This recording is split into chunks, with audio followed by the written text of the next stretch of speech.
নাম কি আছে? আচ্ছা, সাজবাতি। সাজবাতি। মেকআপ আর্টিস্টের নামটা একটু বলো। স্নিগ্ধা খাটুয়া। তো তোমার পার্লারটা কোথায়? এই জওয়ানগর বাস স্ট্যান্ডের পাশে। ঠিক আছে, তো মডেল, তো তোমার বাড়ি কোথায়?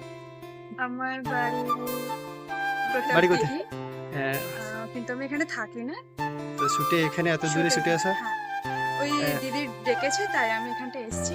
ঠিক আছে, চলো শ্যুটটা কমপ্লিট হোক। একদম, ঠিক আছে। একদম।